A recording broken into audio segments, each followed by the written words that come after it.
So this explains why the sound in the van did not sound very good.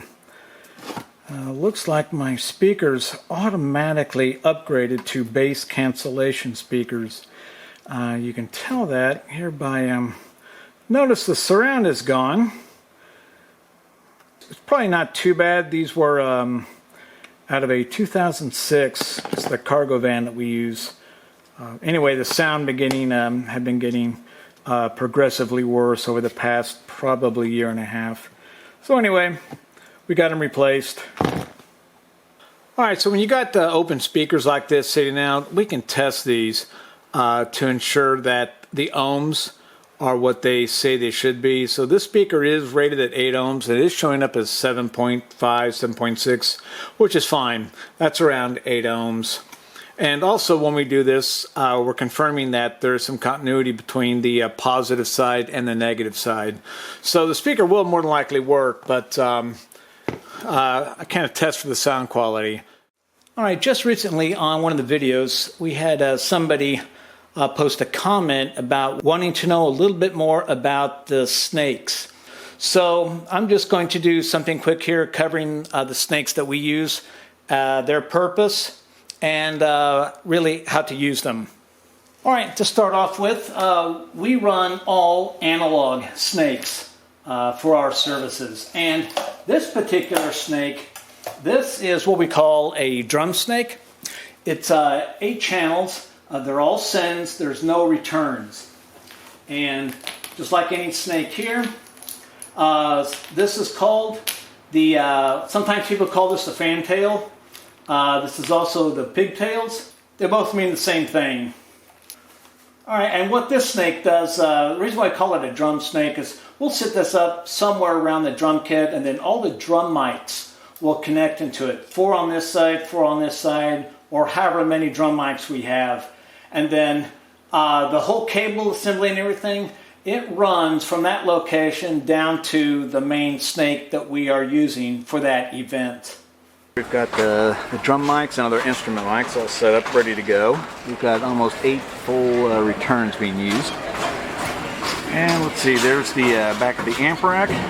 Now, if we're only using, let's say, 5 or 6 mics for a drum kit, we may put a bassist, or we could put another electric guitar or something like that in the other input. The whole idea with these types of snakes is to keep the stage clean, picked up, so nobody's tripping or stepping on any cables.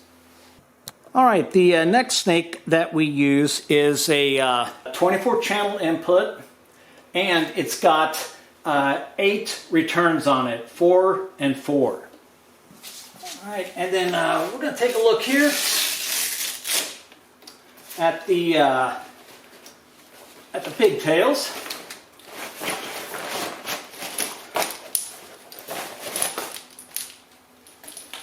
Nothing really too special with it. The colors that you see are just indicating they are groupings of cables.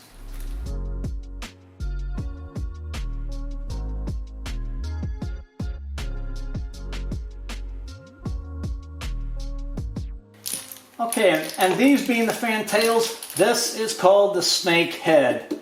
This always sits at the stage. Alright, and this particular snake is 100 feet long. And when I mentioned the inputs on it as well as the outputs, it's got 24 and 8 down here. That means this is a 24 by 8 snake.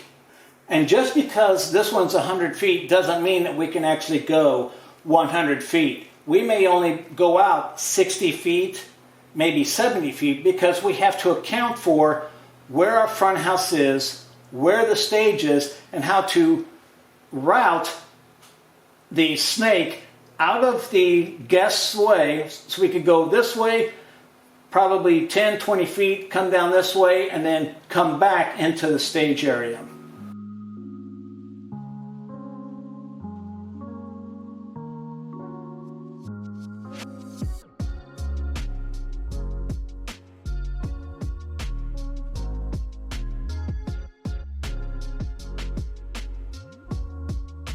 So just because you have 100 feet doesn't mean you can go direct 100 feet. You still need to keep some of the feet inside front of house so you can move stuff around if you have to when you're setting up front of house. All right, and this snake, this is the largest one we have. This is 150 feet long, and it's a 32 by 8 snake. So we have 32 inputs, 8 returns. And if you are wondering what this metal device is right here, this is a strain relief for the snake that allows us to make turns. We can turn the snake head around without really damaging too much the cable itself.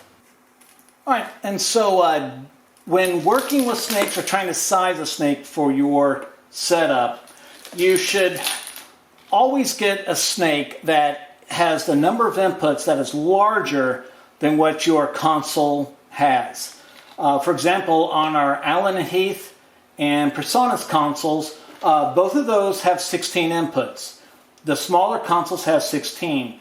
So when we take the PreSonus or the Allen and Heath out, we use this snake. And having more inputs is also a certain level of redundancy. In case, let's say, one of the pigtail connections gets damaged or cut, which can happen sometimes, you can easily just grab one of the other inputs that are not being used. So this provides an excellent level of redundancy. Now, for more complex shows, whether we're using a 16-channel console or our larger PreSonus consoles, we will use this snake. So this gives us 150 feet, and sometimes for smaller shows, we need more distance. So even though we won't be using all the inputs, we still need the distance. So this snake will go out sometimes when we need to be further away from front of house. All right, so on some of the larger shows, I have stuff marked here and listed here what goes where. So if we do a show where we're biamping, we've got a low out, we got our mid and high out. All these over here, these other ones are monitors. So on this particular setup, we have it set up to do 6 monitors, which has usually been enough.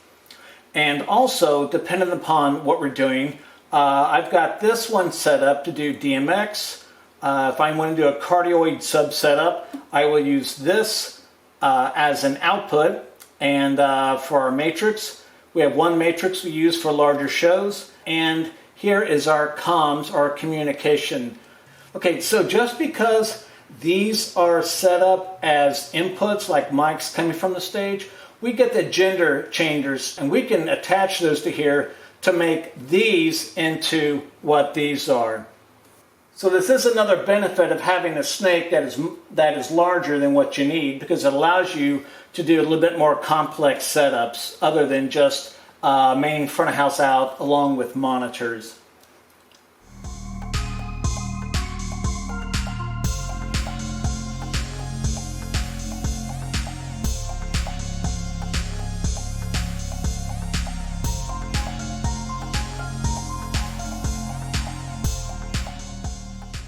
Now we have had, I want to say, maybe up to 25 or 26 inputs on our larger PreSonus, and really I can't see a need, for any of the shows that we do, I can't see a need for anything more than the 25, 26 inputs. So this leaves us a couple other inputs in case something goes wrong, but more importantly, it allows us to use, have these other channels set up for different kinds of things. All right, our large snake here, this weighs about 85 pounds. Our smaller snake, this weighs about 50 pounds. All right, this one weighs probably maybe, 4 pounds, 5 pounds maybe. All right, we don't use digital, but in the digital world, these things don't weigh much at all. Okay, so we still use analog because we're not opposed to digital by any means. We greatly believe in digital, what it can do and what it offers. But there's, I want to say standardization, but most of the time, a digital solution for PreSonus will not work on an Allen and Heath. And what may work on an Allen and Heath, may not work on a Behringer, a Midas. So the thing to know about analog snakes, these are universal. They will work with any analog console, and they will work with most any digital console. As long as the digital console has analog inputs on it, these snakes will work with it. We use these snakes with our Allen and Heath as well as our Prasanas. Alright, so connecting these snakes into the console is pretty straightforward. We're just going to grab the pigtails, and I'm only going to put a few in here just to give you an idea of how it works. Just follow the numbers that are on the snake. 1, 2, 3, 4, and then so how it's listed here is how it will be listed down on the snake head. Alright, so I've been showing you these type of connectors on the snake. There is a different kind of connector, and these are the what we call the returns. These are the sends, these are the returns.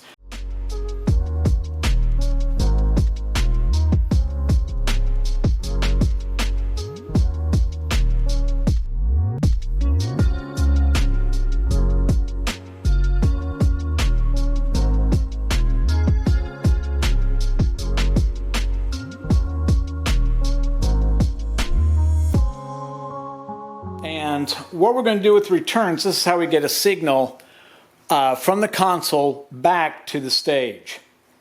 We're going to take these, and usually return 1 goes in as a front of house return.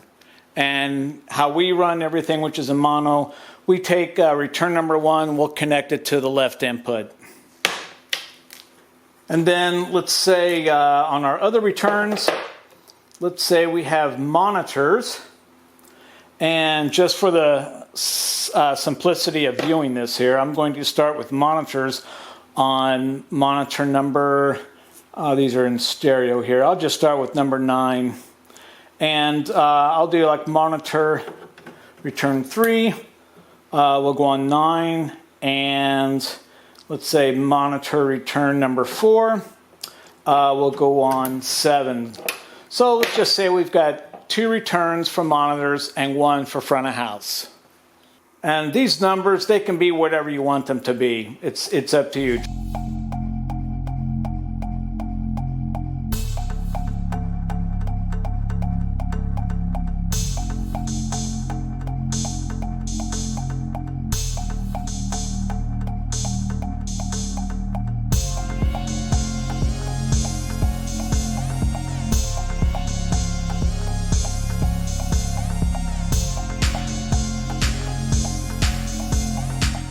Alright, so in our example, we're using return number 4, let's say as one of the monitors.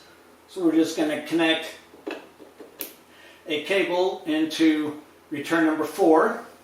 Okay, and this number 4 return will go directly into the one of the monitor channels on our monitor amp.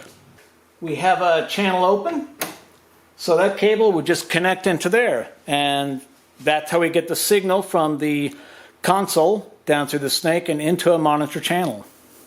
Okay, and for a front of house, that cable number 1 that you saw coming out of the left, we're just going to connect that into return number 1 on the snake, and we're going to connect that into a powered speaker. All right, so from the snake, we're going to go right into our powered speaker. And this is how we get the signal from the main front of house on the console through the snake and into a front of house speaker. The last thing we need to do is connect a microphone into the snake head. So we're going to use channel 1, and here we are using a microphone. So connects into the microphone, goes into the snake, it follows that snake all the way around. Okay, so it's channel 1 on the snake, and then It follows the snake all the way through and connects into, let's see here, channel 1 on the console, and then from channel 1, so it's coming out mix output number 7, which is return number 4, which you can see there, and it's in the center of the screen. That's going to our monitor amp. And then coming out of the main left, it goes back through the snake. It's returning back to the stage, and it is coming out there of return number 1, and that is the one that's heading to the front of house powered speaker. All right, let's say that this is an analog console. If we were to connect a front of house return on an analog console, analog consoles don't have an EQ for any of the outputs. So, to make this work on an analog console, we would need to place an EQ between this cable and the output of this console. And it would probably look, or actually it should look, something like this. Whereas the output from the console goes directly into an EQ. And then from the EQ, the output of the EQ then connects into the return that's on the snake, which would be this one. And all the monitor sends, however many you have, it's usually a very good idea to have an EQ on the monitor sends, because the EQ is used to control feedback. And if you don't have that control, you can start having issues with feedback. So that kind of setup with having an EQ on the monitors on an analog board would look identical to how it is for an EQ on front of house.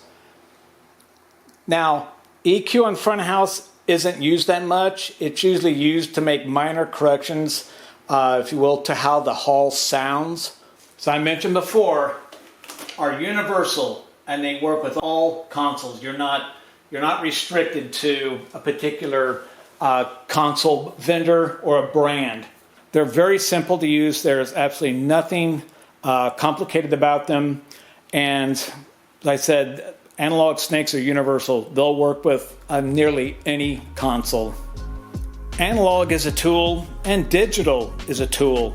You just got to figure out which tool works best for your setup and works best for what you want. All right, hope this helps.